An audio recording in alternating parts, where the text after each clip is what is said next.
Leo acha tuelezee Tanzania kwa 80%. Tanzania inapatikana Afrika Mashariki karibu na mstari wa Ikweta. Ni muunganiko wa nchi mbili ambazo ni Tanganyika na Zanzibar. Na ina ukubwa wa kilomita za mraba 945.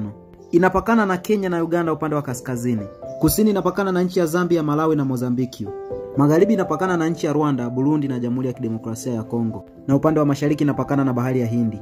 Tanzania ina mikoa 31, Tanganyika ikiwa na mikoa 26 na Zanzibar ikiwa na mikoa 5.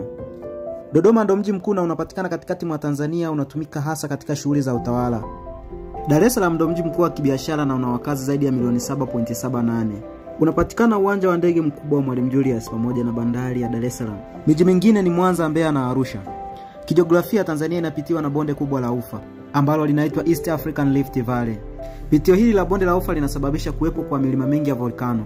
Mlima maarufu duniani ni mlima Kilimanjaro na ndo mlima mrefu barani Afrika. Pia ndo mlima mrefu uliosimama wenyewe duniani.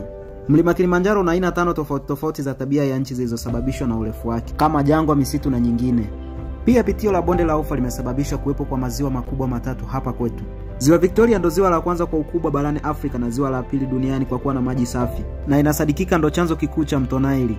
Ziwa Tanganyika ndo ziwa lenye kina kirefu barani Afrika na la pili duniani baada ya ziwa Baikali.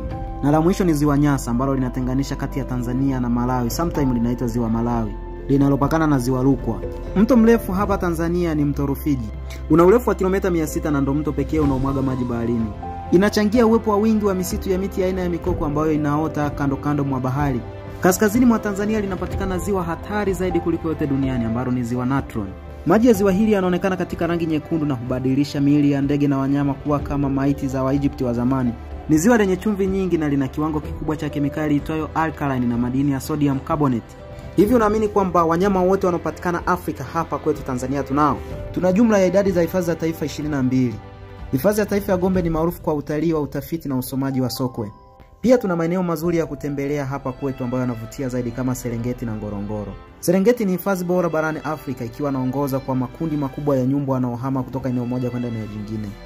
Ngorongoro inapatikana kaldera kubwa kuliko zote duniani ambayo ina upana wa kilomita 18 na kina cha mita 610.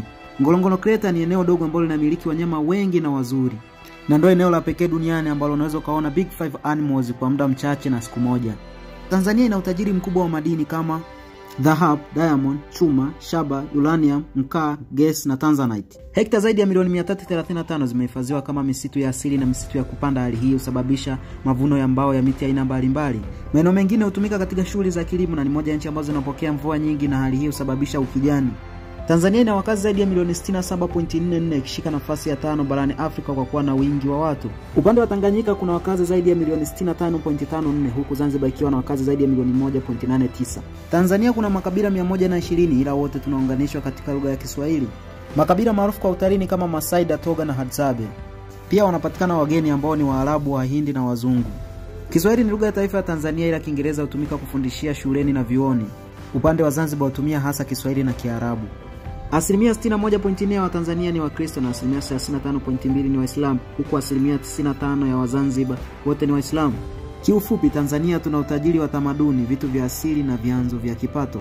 Na kukumbusha tu, wataalamu wa afya wanasema safari ya polini inaboresha afya ya akili yako.